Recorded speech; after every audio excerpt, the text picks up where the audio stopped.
kuidas sul läheb? Mul on hea meel teiega kohtuda. Tänane teema on, kuidas Jeesus Kristus meie juurde tuli. Esimene peatükk. Autor on Abraham Park. Posteksiilse perioodi ajalugu kuni Jeesuse Kristuseni. Juudi rahva lõplik tagasipööratumine Babyloonia vangipõlvest toimus aastal 444 enne Kristust. Sel ajal õhutas Nehemja rahvast ja ehitas uuesti linnamüüri, Nehemja 6:15. Ta viis läbi ka reformi liikumist kuni aastani 432 enne Kristust. Piibel jätab aga välja umbes 400 aasta pikkuse ajaloo pärast seda kuni Jeesuse Kristuse tulekuni. Mõned nimetavad seda perioodi 400 vaikivaks aastaks. Sellegipoolest ei saa Jumala lunastusajaloos eksisteerida vaikivaid aastaid. Ajalooliselt oli see täieliku pimetuse periood.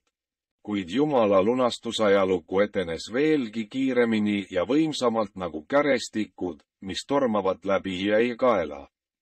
Nende 400 aasta jooksul etenesid maailma suurvõimude tõus ja langus kiiresti. Kõik Jumala ettekuulutuste kohaselt. Jumal näeb ette kogu ajaloo algust, edenemist ja lõppu. Ta juhib neid oma suveräänses ettehoolduses, Hosea 12:10. Ta juhtis kõigi rahvaste ja võimsate monarhide ajalugu, et täita oma plaani oma rahva lunastamiseks. Isegi tänapäeval sekkub Jumal oma suveräänsuses kõigitesse sündmustesse, mis selles maailmas toimuvad, ja tegutseb aktiivselt nende sees, Daniel 2:21. Vana Testamendi Danieli raamat näitab selgelt, et maailma ajalugu edeneb Jumala suveräänse tahte kohaselt. Jumal oli Danielile näitanud ilmutusi suure kuju kohta 2. peatükis, 4 metsalise kohta 7. peatükis, jäära ja isase kitse kohta 8. peatükis, 70 nädala kohta 9. peatükis ning sõjast Süürias Seleukiidide kuningriigi vahel. Põhjakuningas ja Polemaiose kuningriik Egiptuses, lõunakuningas, 11. peatükis.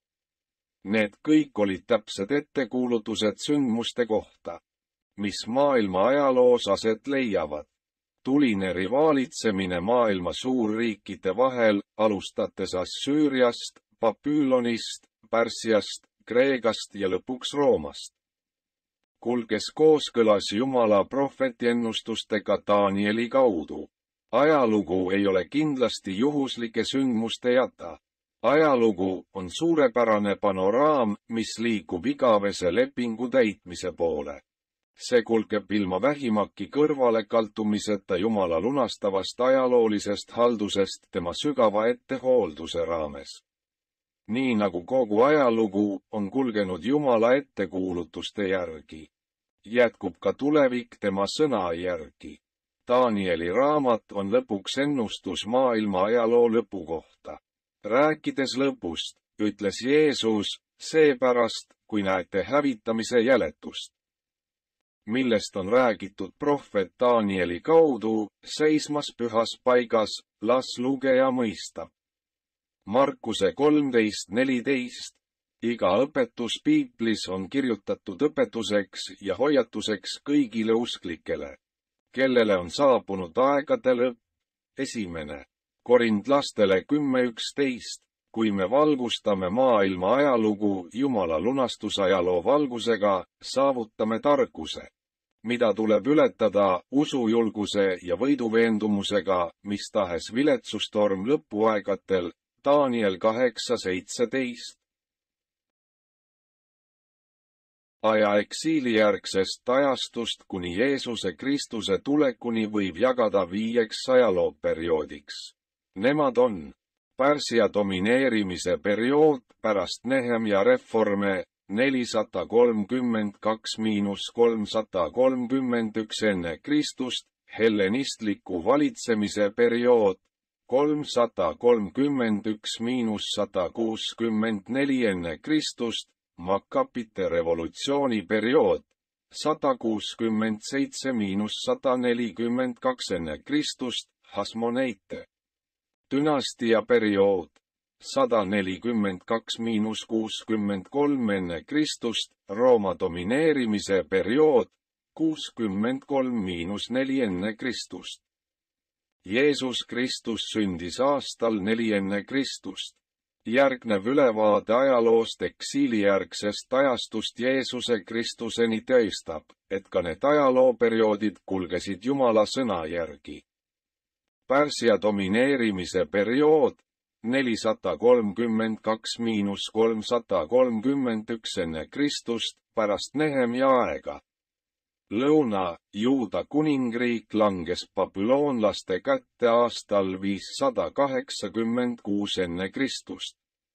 Aastal 538 enne Kristust andis Pärsia kuningas Kairos välja määruse Juuda rahva vabastamiseks Babyloonia vangistusest ja pärast seda anti Juuda Pärsia võimu alla. See jaotkus ka pärast aastat 432 ega. Kui Nehemja viis läbi viimase usureformatsiooni, alates ajast, mil Iisraeli põhjapoolne kuningriik Assüüria käes kokku varises aastal 722 enne Kristust kuni Pärsia ülemvõimu lõppemiseni Juuda üle, on maailma ajalugu näinud järjestikuste Assüüria, Babyloni ja Pärsia tõusu ja langust. Enne Pärsia domineerimise perioodi uurimist uurime esmalt Assüüria ja Babyloni ajalugu. Assüüria kuldaeg ja selle langus. Assüüria oli linnriik, mis asutati Tikrise jõe ülemistes piirkondades umbes aastal 3000 enne Kristust. Assüüria kui keiserliku võimu tekkimine maailmaareenil toimus Taiklat-Pileser Kingi esimese valitsemisajal, aastatel 1115–1076 enne Kristust. Pealegi läks impeerium pärast tema surma allakäiguperioodi. Umbes 300 aastat hiljem hakkas Assüüria uuesti õitsema ja saavutas oma kuldajastu Taiklat-Pileser kolmanda valitsusajal. Piiblis mainitakse sageli nende kuningate nimesid, kes valitsesid pärast Taiklat-Pileser kolmandat. Taiklat-Pileser kolmas, 745–727 enne Kristust, piibel viitab Taiklat-Pileserile kolmandale kui Assüüria kuningale Pulile, teine. Kuningate 15–19. Tolleaegne Iisraeli kuningas Menahem sai Taiklat-Pileser kolmandalt lahingus lüüa ja andis Assüüria kuningale Pulile 1000 talendi hõbetat, et too pöördus tagasi oma maale, teine. Kuningate 15–19. Lõunapoolse Juuda kuningriigi 12. kuninga Ahase valitsusajal said Arami kuningas Resin ja Iisraeli kuningas Pekka liitlased ja ründasid Jeruusalemma, teine. Kuningate 16–5. Piibli teine, kuningate 16. peatükis on see kirjutatud järgmiselt. Sel ajal ründas Arami kuningas Resin Eelatit, ajas Juuda rahva välja ja lubas aramelastel seal elada. Seejärel otsis Ahas kolmandalt Taiklat-Pileseri käest vabanemist, saates Assüüria kuningale kingituseks kulla ja hõbeda, mis olid Jumala kojas ja kuningakoja varakambrites. Siis kuulas Taiklat-Pileser kolmas tema palvet, ta ründas Iisraeli põhjaosa kuningriigi ja võttis nende rahva vangi. Ta tappis ka Arami kuninga Resini. Piiblis, teine Kroonika 28. peatükis on see kirjutatud järgmiselt. Kolmas Taiklat-Pileser saabus Juudasse lõunapoolsesse kuningriigi, pärast seda, kui ta oli rünnanud Arami ja Iisraeli.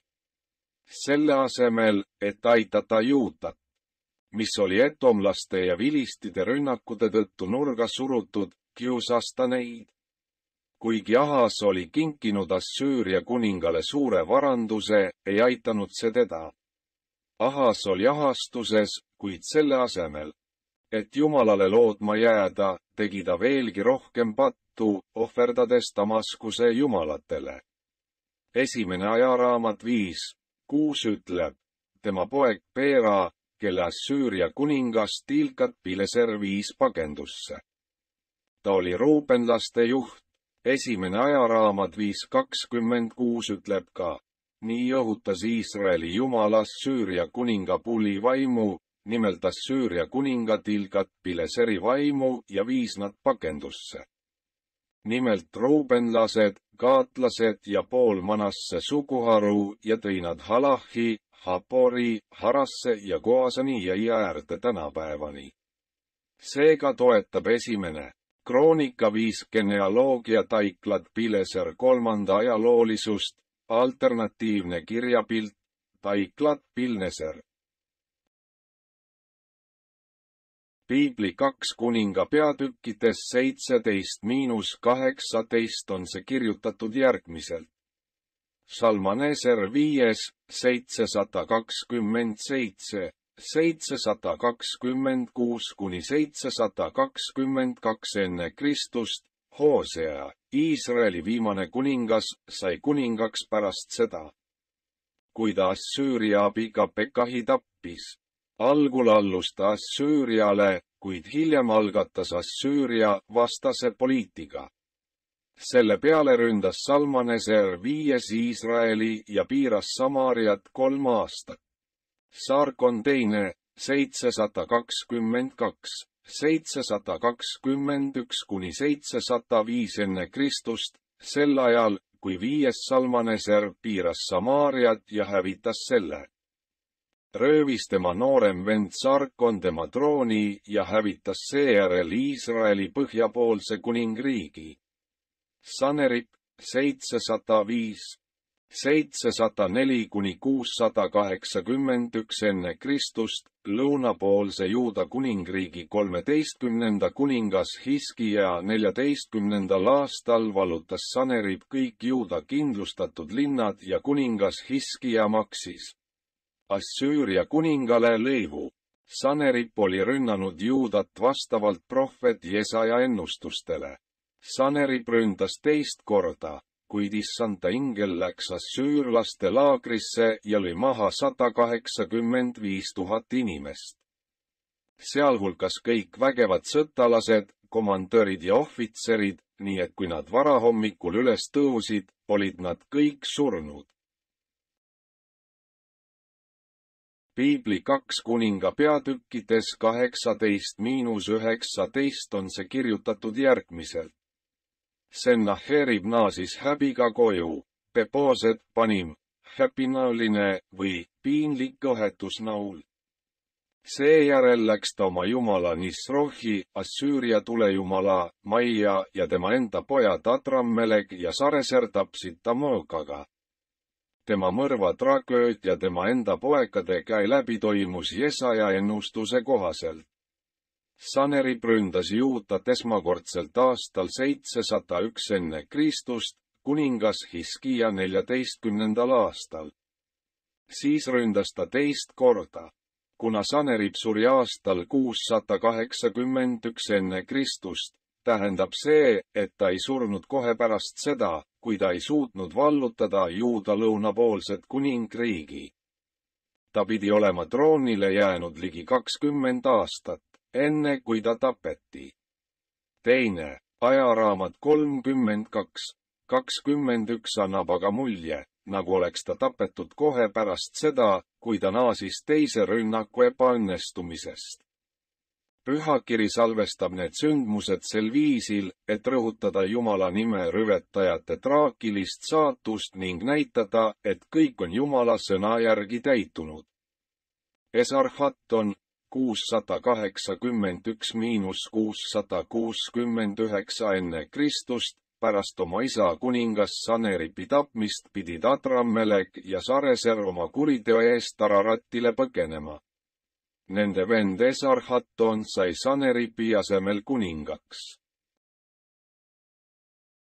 Adrammelek ja Sareser, kes tappis Saneripi, olid tema pojad koos Esarhatoniga, Jesaja 37, 38, ja Ararati maa, kuhu nad põgenesid, oli Armeenia piirkond, mis asus Tigrise ja Eufraati jõgede ülempiirkondades. Pärast Esarhattoni kuningaks saamist jätkas ta oma isa pooleli sõjalised kampaaniad ja Assüüria õitses suuresti. Ta kas võttis Juuda ja Benjamini vaenlased vangi või sundis nad rändama, Esra 4:2. Ajalooliste ülestähenduste kohaselt kogus Esarhatton Assüüria impeeriumi suurteks ehitusprojektideks vajalikke vahendid ja materjale, käskites neid varustada 22 vasalkuningal.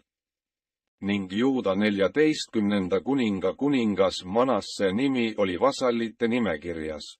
Kuningad, Esarhatton, kes oli vaevanud Jumala valitud Iisraeli rahvast, suri haigusesse. Püüdes maha suruda mässu Egiptuse maal, ja Assöör-Panisal järgnes tema troonile. Assöör-Panisal 669. 668–632 enne Kristust, või Osnappar, Esra 40. Manasse valitses Juudas 696–642 enne Kristust, Assüüria kuningade Esarhattoni, Saneripi poja, 681–669 enne Kristust, ja Assurbanipali. Esarhattoni poja, 669,668, 632 kuni Kristuse valitsemisajal. Arvatakse, et piiblis mainitud Assüüria kuningas Assurbanipal oli kuningas, kes sidus Manasse ahelatesse ja viis ta Babüloni. Teine. Ajaraamat 33:10.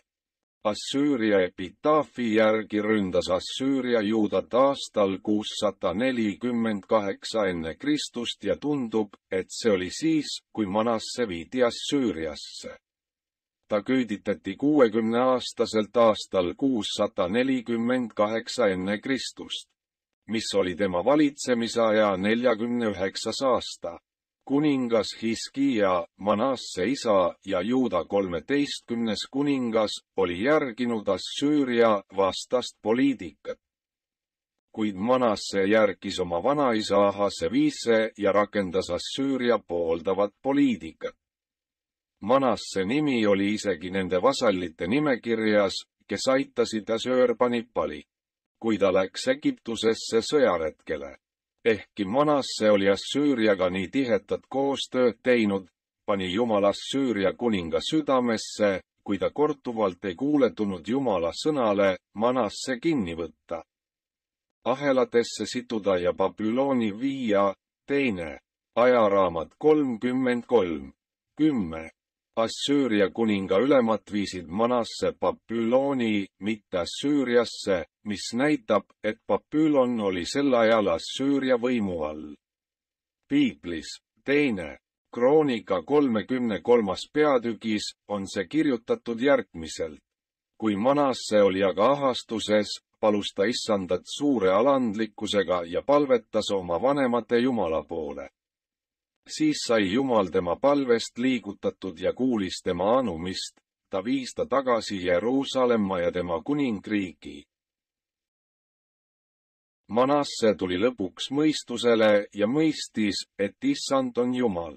Sellest ajast peale ehitas ta Gihoni lääneküljel asuvast torust välisseina kuni kalavärava sissepääsuni. Ta pani ka sõjaväeülemad kõigitesse Juuda kindlustatud linnadesse. Lisaks eemaldas ta voorad jumalad ja ebajumalad Jumala majast.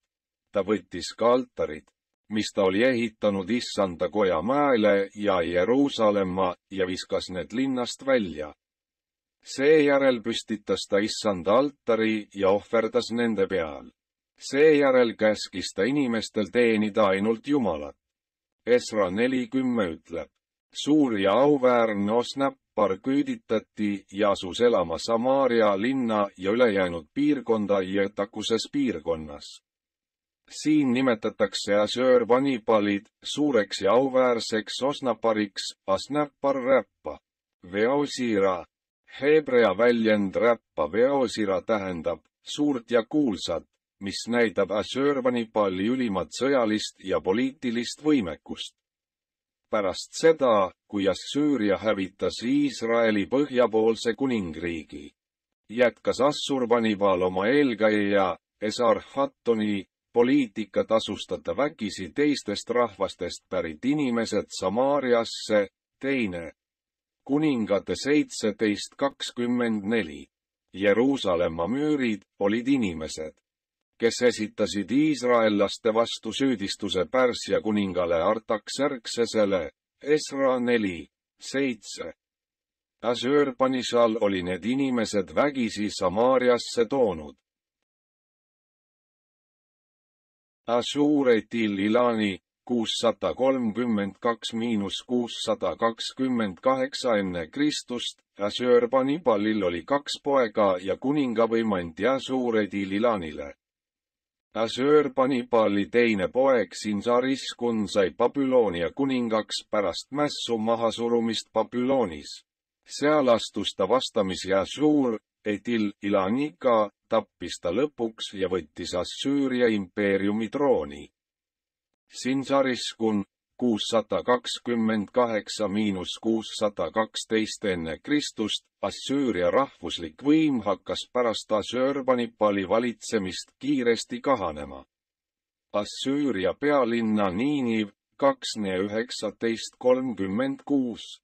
Jesaja 37:37 vallutasid Babyloonia ja Meedia liitlasväed aastal 612 ning sel ajal tapeti ka Sinsariskun. Assurbanipali 612–608 enne Kristust. Pärast Niiniv vallutamist aastal 612 enne Kristust oli Assüüria sunnitud taanduma Harani piirkonna suunas ja rahvas oli kokkuvarisemise äärel. Aastal 609 enne Kristust läks Egiptuse vaarao Neko üles põhja poole Eufrati kaldal asuvasse Karkemisisse, et aidata Assüüria impeeriumist alles jäänuid ja purustada äsja tekkiv Jõujamnio Babyloonia. Kuningas Joosia, tolleaegne Juuda 16. kuningas, ei tahtnud näha Assüüria taastumist ega tahtnud näha, et Egiptus avaldaks oma mõju Palestiina piirkonnale. Nii astus ta aastal 609 enne Kristust lahingus vastamisi vaarao Nekoga, kuid too suundus põhja poole, Karkemisisse, et aidata Assüüriat. Sel ajal hoiatas vaarao Nego kuningas Joosiat, öeldes, et Jumala käsk on lüüa Babyloni, et ta ei sekkuks Egiptuse vastu võideldes Jumala tahtesse.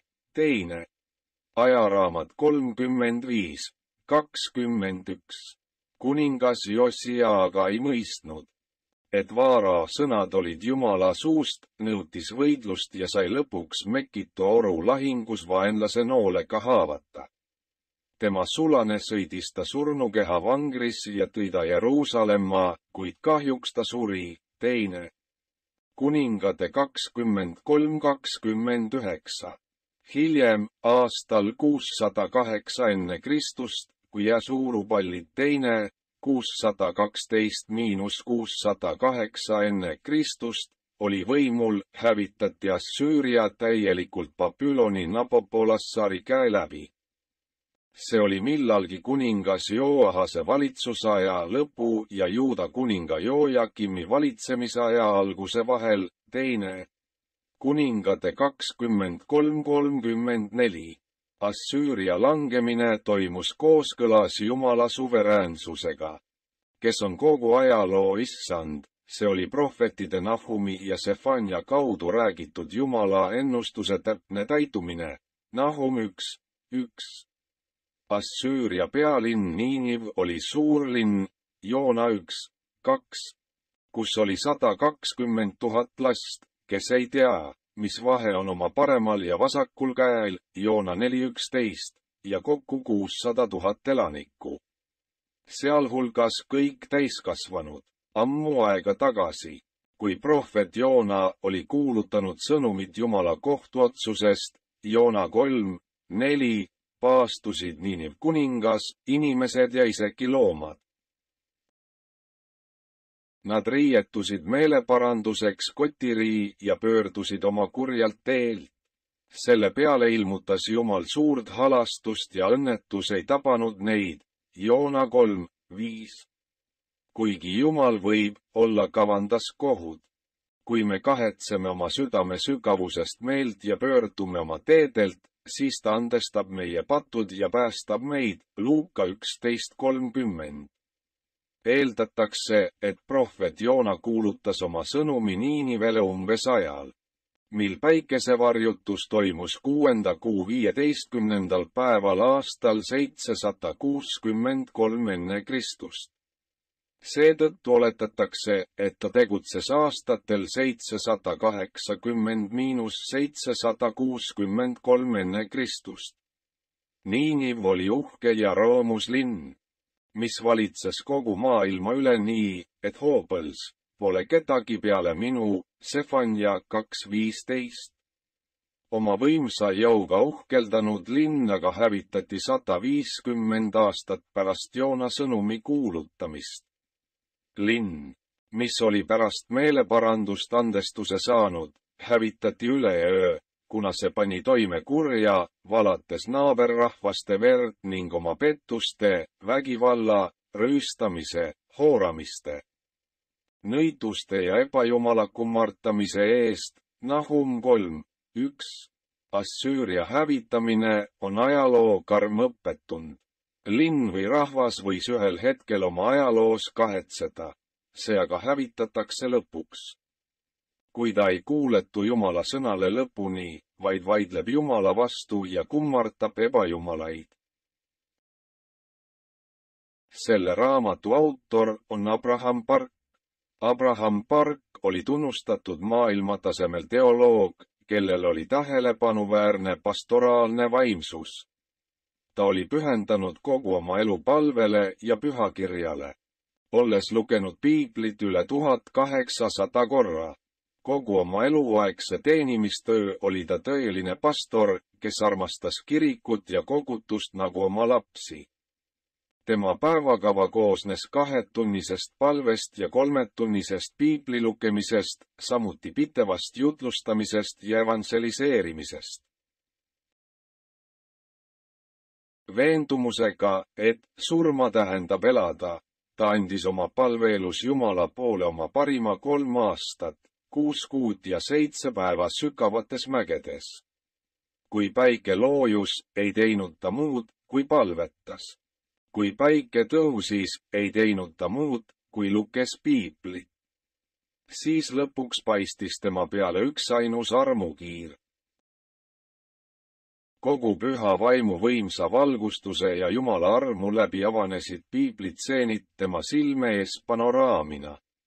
Need tseenid kirjutati üles suurtele noolejuurelehtedele, mis olid oksaga seotud. Hiljem kirjutati need iga paari kuu tagant maialusest külast ostetud paberile.